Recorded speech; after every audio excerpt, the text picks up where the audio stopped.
Assalamualaikum warahmatullahi wabarakatuh. Perkenalkan, nama saya Nurul Fadila dari Prodi Teknologi Pendidikan, akan memaparkan materi korupsi, integritas, dan sejarah perkembangannya di Indonesia. Korupsi, integritas, dan sejarah perkembangannya di Indonesia. Korupsi menjadi isu yang terus hangat dibicarakan di Indonesia dengan dampak sosial dan ekonomi yang merugikan. Dari masa kolonial hingga era reformasi, korupsi telah menjadi persoalan kronis yang mengancam keadilan dan kesejahteraan masyarakat. Bab ini mengulas jejak korupsi dan upaya penegakan integritas dalam sejarah panjang bangsa Indonesia. Korupsi di masa kolonial dan kemerdekaan. Masa kolonial Belanda, pejabat kolonial melakukan korupsi melalui penyelundupan, pemerasan, dan eksploitasi sumber daya alam yang merugikan rakyat. Masa awal kemerdekaan, ketidakstabilan politik dan ekonomi menyebabkan korupsi merajalela di berbagai tingkatan pemerintahan pusat dan daerah. Korupsi pada era Orde Lama dan Orde Baru. Orde Lama, korupsi meluas dengan praktik kolusi, nepotisme, dan suap yang melibatkan pejabat serta kelompok kekuasaan dekat rezim Soekarno. Orde Baru, korupsi sistematis terjadi terutama melibatkan keluarga dan kroni Soeharto dalam proyek infrastruktur serta pengelolaan sumber daya. Masa reformasi dan pembentukan KPK. Reformasi 1998, Soeharto turut membawa harapan baru dalam pemberantasan korupsi dengan langkah transparansi dan akuntabilitas. Pendirian KPK, Komisi Pemberantasan Korupsi, didirikan pada tahun 2002 sebagai lembaga independen untuk memerangi korupsi secara tegas. Tantangan berkelanjutan, kasus korupsi pejabat dan politisi masih sering muncul, menunjukkan perjuangan melawan korupsi belum usai.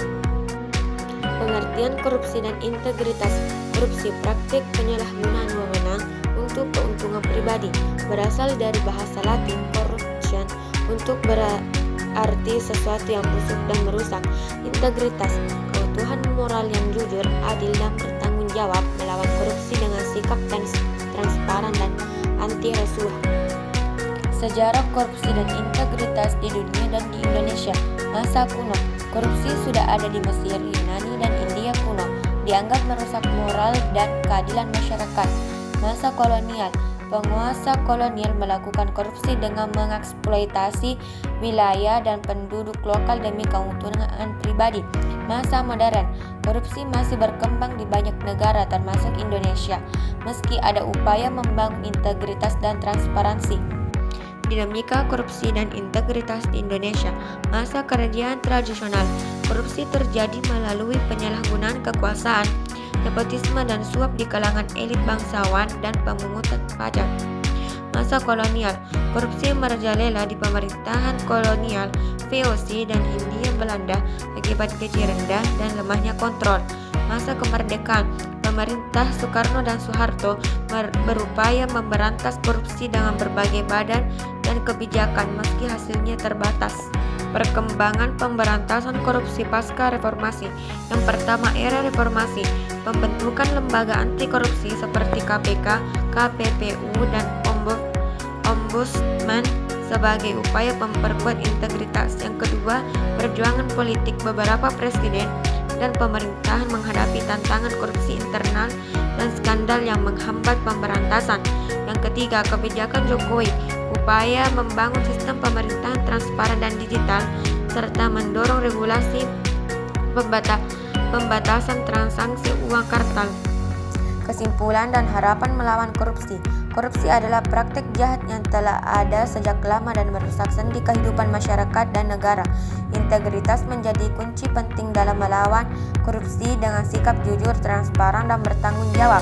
Sejarah panjang Indonesia menunjukkan bahwa pemberantasan korupsi membutuhkan komitmen kuat dari semua elemen masyarakat dan pemerintah. Melalui penegakan hukum, pendidikan nilai integritas, dan partisipasi aktif masyarakat, Indonesia dapat membangun masa depan yang lebih adil dan bebas dari korupsi. Sekian dari saya. Assalamualaikum warahmatullahi wabarakatuh.